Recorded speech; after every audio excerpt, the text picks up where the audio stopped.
Absolutely. Okay, Children's Hunger Alliance. Did you have an opening statement? We sure did.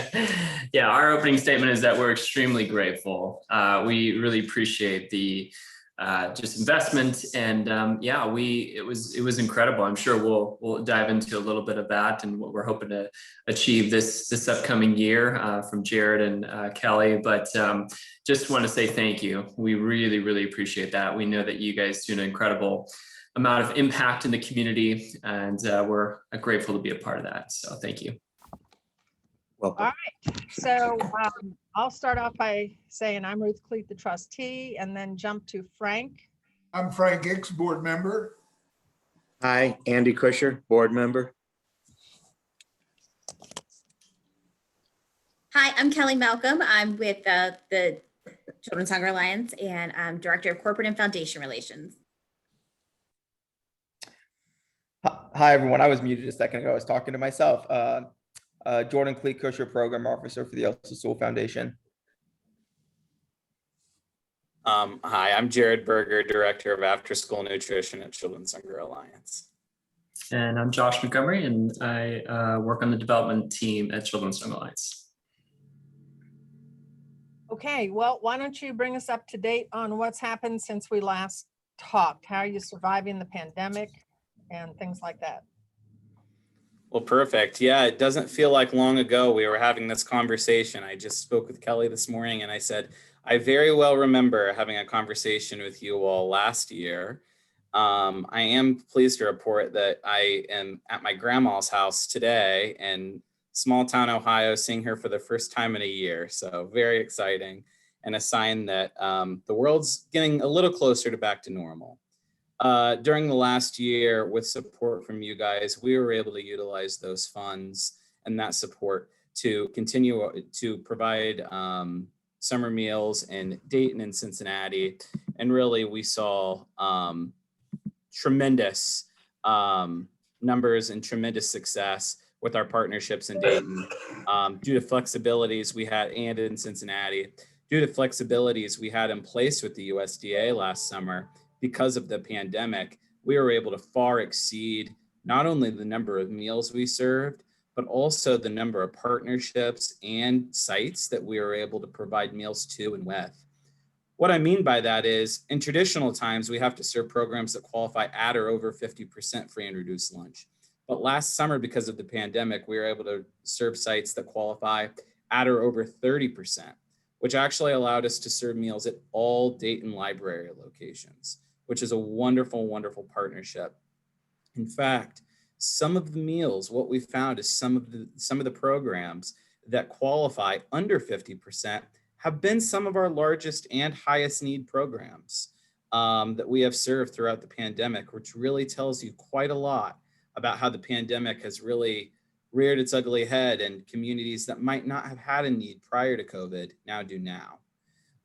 Likewise, in Cincinnati, we are able to work with programs like Santa Maria, which works with Spanish-speaking new folks to Cincinnati, our immigrant communities in Cincinnati, that they served meals with us years ago and didn't have an infrastructure to do so. But because of flexibilities and because it's just easier to serve meals now, because of flexibilities in place by the USDA, we were able to add them back and provide meals at their program. So to answer your question, we were able to be creative, work with multiple partners, and serve a ton of meals last summer with your support in Cincinnati and Dayton. Okay, what's new about your application for this year? Anything, or is it just a repeat? Well, the application this year actually does include Cincinnati. Last year, the funding was for Dayton, and this year we did add Cincinnati after Ruth, you, Jordan, Josh, and I had spoken that there is still a significant need in that community as well. And we have some great partnerships that came out of last summer, and I can let Jared, you kind of mentioned one of those particular sites. So this is really an expanded footprint here in the Cincinnati community as well.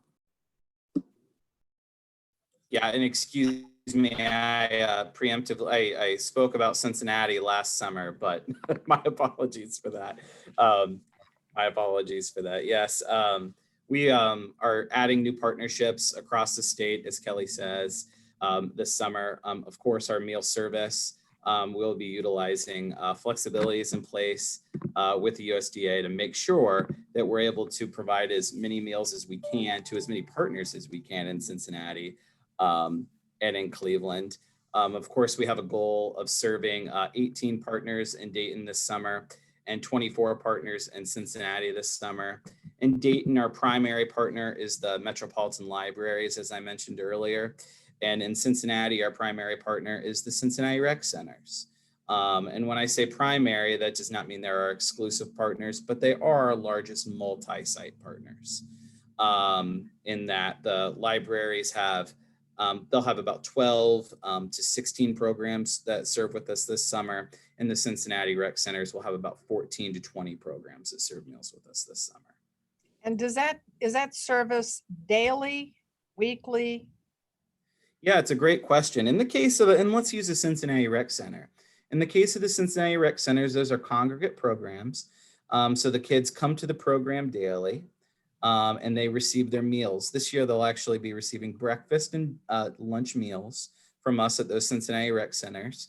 So the kids will come to the programs, enjoy the recreation, enjoy the physical education components of the fabulous programming they have, and their meals will be provided by Children's Hunger Alliance.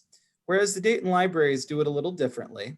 Because of the pandemic, we are able to distribute 5 up to really up to 7, but the libraries would like to distribute 5 days worth of meals once weekly. So for children who come to the Dayton Libraries during the summer, they will receive a breakfast and a dinner meal from Monday through Friday once weekly. Each of the 16 branches has their own distribution day that they distribute meals during. So for example, our Burkhart Library in Dayton distributes meals on Wednesday. If you go there, you get 5 breakfast meals and 5 dinner meals per child, which is a wonderful thing. Another way that really has increased equity during this and has been a wonderful thing and has allowed families and communities to social distance is parent or guardian can pick up meals for their kids.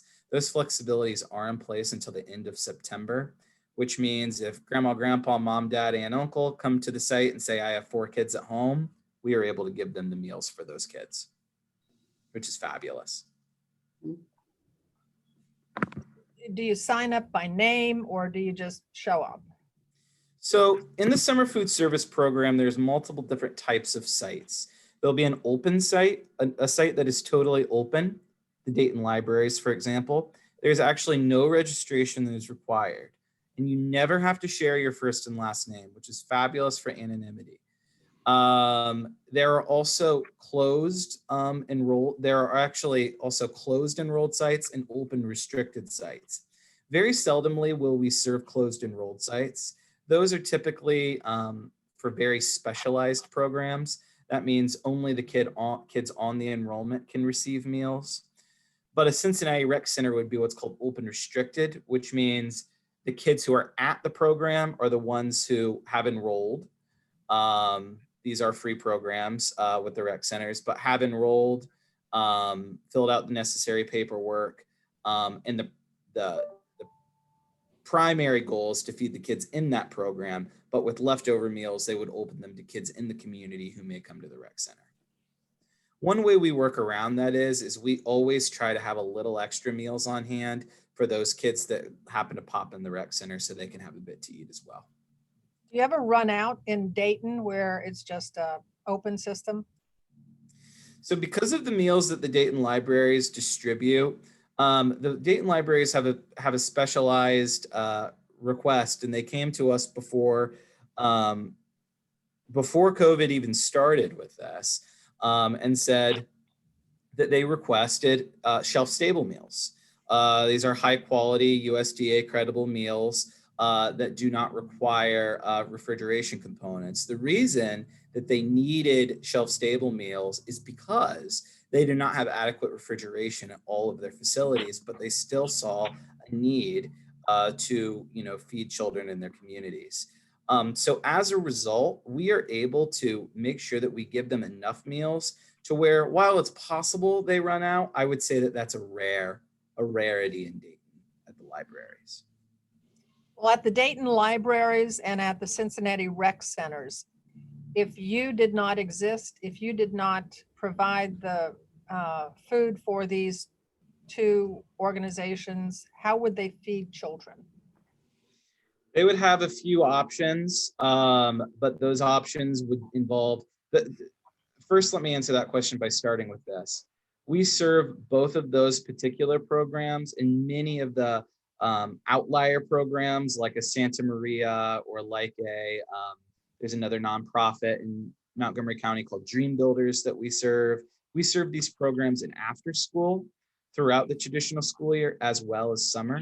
So we have very good relationships with them and their staff, and we form those throughout the year. So if we were unable to provide during the summer, they would have to look for another sponsor, which can sometimes be difficult, and form new relationships with new people. I'm happy to say that my staff has remained one cohesive unit for the last 2 years, which is great. So that means all of my staff, including myself, have been here together, forming new relationships, and have developed that continuity with all of our programs and the program staff. So one hurdle would be forming new relationships and forming a new partnership. And then the next question would be can you find another sponsor in your community that can provide the specific needs you have? In a city like Dayton, the shelf-stable meal that they require might not be able to be provided by another sponsor in the quantity that we can provide that for them in. What are the, Excuse me. Go ahead, Ruth.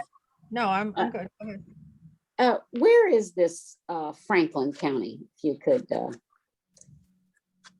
Where are we located? No, well, is that where you're? I'm not familiar where Franklin County is. Where is it? Columbus. Yeah. Oh, it is Columbus. Yes, Because I saw Columbus. you got a grant from the Franklin County Commissioners for $125,000, and I thought, wow, that is quite a hunk of change. Is Columbus an area you serve, and you needed it that badly? Is that it? I was impressed with that grant.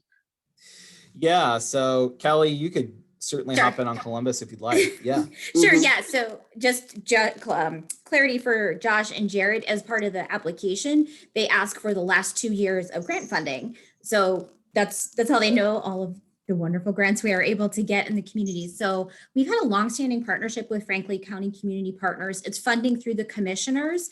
And for a long time, it's supported after school programs in Franklin County, which I believe is our largest market for after school programs historically. Mhm. And then they also provide funds for another program that we do, which is a meal program sponsorship for childcare centers. So we focus on childcare centers that have at least 50% of the children enrolled qualifying for free and reduced price meals. And we work with those center directors so that they can make improvements to their menu, and then they serve a nutritious meal. Most of them do 2 meals and a snack. And what I love so much about that program is it really works with centers to reduce the amount of processed foods, increase the servings of fresh fruits and vegetables, and just really at those young developmental ages provides kids with a solid platform of nutrition. So we are grateful. We have the most childcare centers in Franklin County as well. So that is where that comes from. Thank you. I just wasn't Sure. familiar with Franklin County. I thought, where is this? And what? Yeah. Okay. Thank you. Sure. Do any other county commissioners, any other counties provide grants to you? Not yet. We're working on it. We've gotten close. I'm up here in Cleveland, Cuyahoga County. We have an excellent director of government affairs who's been really working with that. We get, not through commissioner funding, we do get temporary assistance for needy families funding out of Toledo for some of our work there. And that is through the city of Toledo's government. But no, we have not yet replicated that elsewhere, though we are anxious to get that going. Why did Columbus or Franklin County do it? Why did you ask them, or did they just say, hey, here's some money? Sure. We asked them. This predates me. I've been in this role for 4 years, and it was, a few years before that. It comes from surpluses. I want to say it's from part of it's from hospitality taxes, but I could be wrong. It also does help that well before my time, the former grants person does work at Franklin County Commissioner. So they do an annual community partnership grant application and support many other organizations, including Children's Hunger Alliance. Okay, I noticed that you have 46 full-time employees and 250 volunteers. What's the difference in the job descriptions of full-time employees versus the volunteers? What? So our volunteer program is growing. It's historically CHA, and because of the kind of work that we do, we don't have a lot of opportunities, or historically did not have a lot of opportunities to engage volunteers with helping to hand out meals or engage with our other programs. That has been changing over the last 5 years. I'm very glad of that. So a lot of the volunteers that we work with currently are board members. We also do have the annual Menu of Hope event, and we have had other events in the other communities.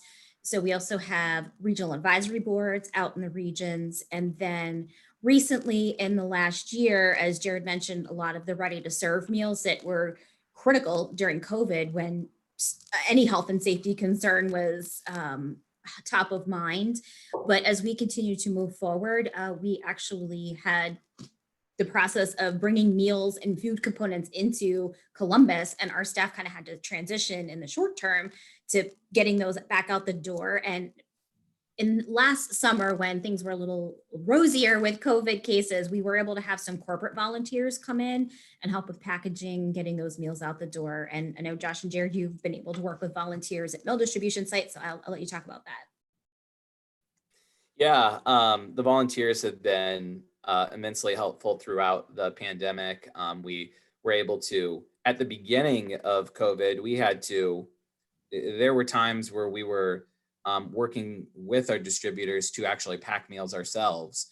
And we had volunteers come in and help us with that, which was incredibly helpful. But as Kelly said, we depend on volunteers from time to time at distribution events and feeding locations to distribute the meals. I would say that our volunteers are most always working in a frontline capacity to distribute the meals to families or to children directly, or they actually work on the back end a little bit to actually pack meals for us, which has been a really wonderful addition that we've been able to use to support sites. And, you know, that volunteer infrastructure has been big to help us in that. How do you recruit volunteers?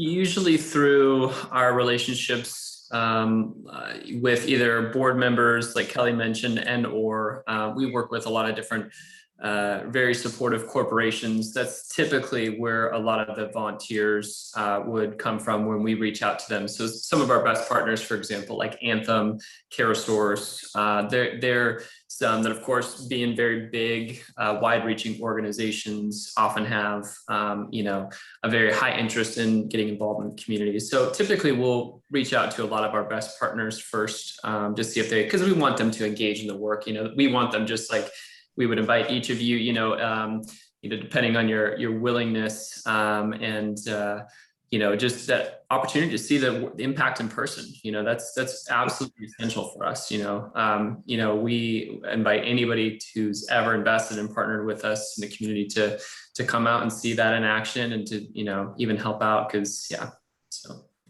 So how many advisory boards do you have around the state? Is it one per county served, or? We have 5. So we have 2 in northern part of Ohio, 2 in southern, and then 1 in central. So, and these have been, so I oversee the 2 in the southern part of the state. They're usually comprised, we actually keep them fairly, we have a governing board, to just clarify. So we have a governing board that acts like a traditional board, of course, in central Ohio. But then these regional advisory boards, the purpose of them is really kind of twofold. 1, it's to be great advocates for our work in the community. And 2, it's to help us, you know, leverage relationships and ultimately, you know, potential investment dollars to continue to increase and expand our work. So usually they're comprised of various community leaders, you know, across. Some of them sit on, you know, corporations, you know, we try and do a pretty good job at, getting different representatives from different industries, which I think we do a pretty good job at, as well as both, male and female leadership in various capacities. Yeah, so. Do you have it, like in Southern Ohio, is there one in Southwest and one in the East? Southeast, yep. So our Southwest board comprises of a handful of leaders in Dayton, particularly, and then as well as most of them reside in Cincinnati and or Dayton, because Southwest, of course, those are the two key cities in that. And then in Southeast, it's a little bit more spread out. So we have community leaders from like Jackson County, Ohio, Athens, and et cetera. So those, we'll meet quarterly to, talk about opportunities for them to advocate and help leverage opportunities for Children's Young Alliance. So, but it's great because, like us as a staff, we get, stretched many different ways. And so oftentimes we'll rely on just community leaders. Like a great one is, Kathy Pontnance in the Dayton community. She's very, very well known. She's been integrated in that, the greater Dayton community from CareSource. She was serving there for over 17 years. And, she retired recently, but joined our regional advisory board. And what that does is she knows that community probably better than most even Dayton residents do. And so that opportunity for us increases our expertise and ability to continue to expand and enhance different parts, because she's even aware of, other organizations who are, wanting to potentially partner and things like that. So they're absolutely essential for us. Yeah, we appreciate them. Okay. Frank, do you have any questions? I know, ma'am, enjoyed it. I don't have any questions also. No? Do you guys have any questions for us? Yeah, I mean, I guess one for me would be, just moving into this opportunity this year. So if given the chance to be have the opportunity to partner for an investment with the foundation again, if there would be any interest for any one of you to actually see the work in person, potentially maybe, maybe it's, as the pandemic, maybe thaws a little bit with vaccines increased. I mean, just it's more of a question, kind of open-ended, but just we would certainly love to, for whoever's comfortable with it, to come out and see the work in person. We are happy to accommodate that at any time. So if there's ever an interest there, please feel free to reach out to Jared, myself, or Kelly, and we'd be happy to make that happen. So, How many Cincinnati rec centers are there?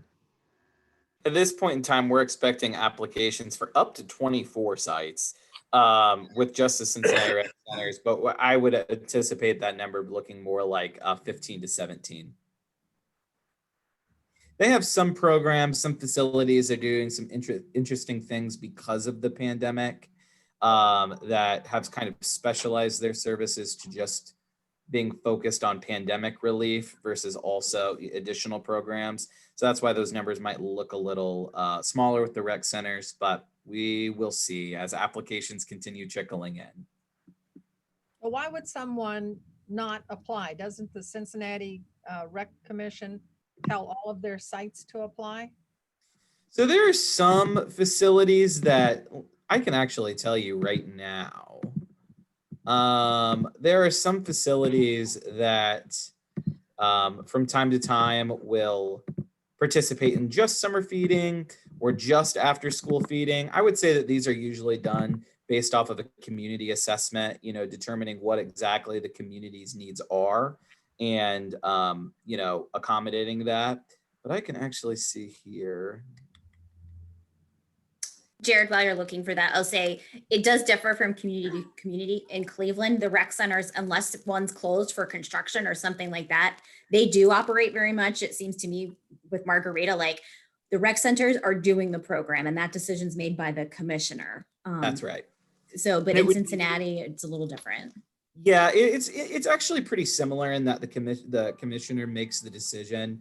I would say in a traditional summer, a non-pandemic summer, we would have all of the programs operating summer feeding, and this summer may well be the case.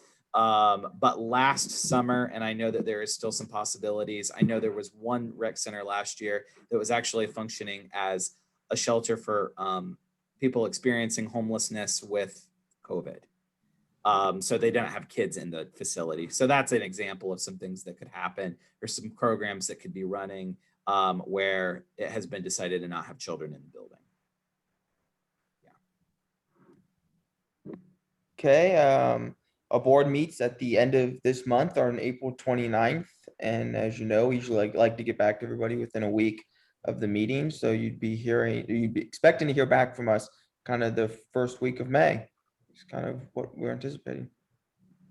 Well, we are grateful for the opportunity again to hopefully partner with you and the foundation to hopefully see the incredible impact from many, many kids again this year. So thanks for the consideration. Yep, thanks for Hey, taking time thank this you. afternoon to meet with us. Yes, thank you. Thank you. Bye. Mhm. Bye-bye. Yeah, have a good weekend.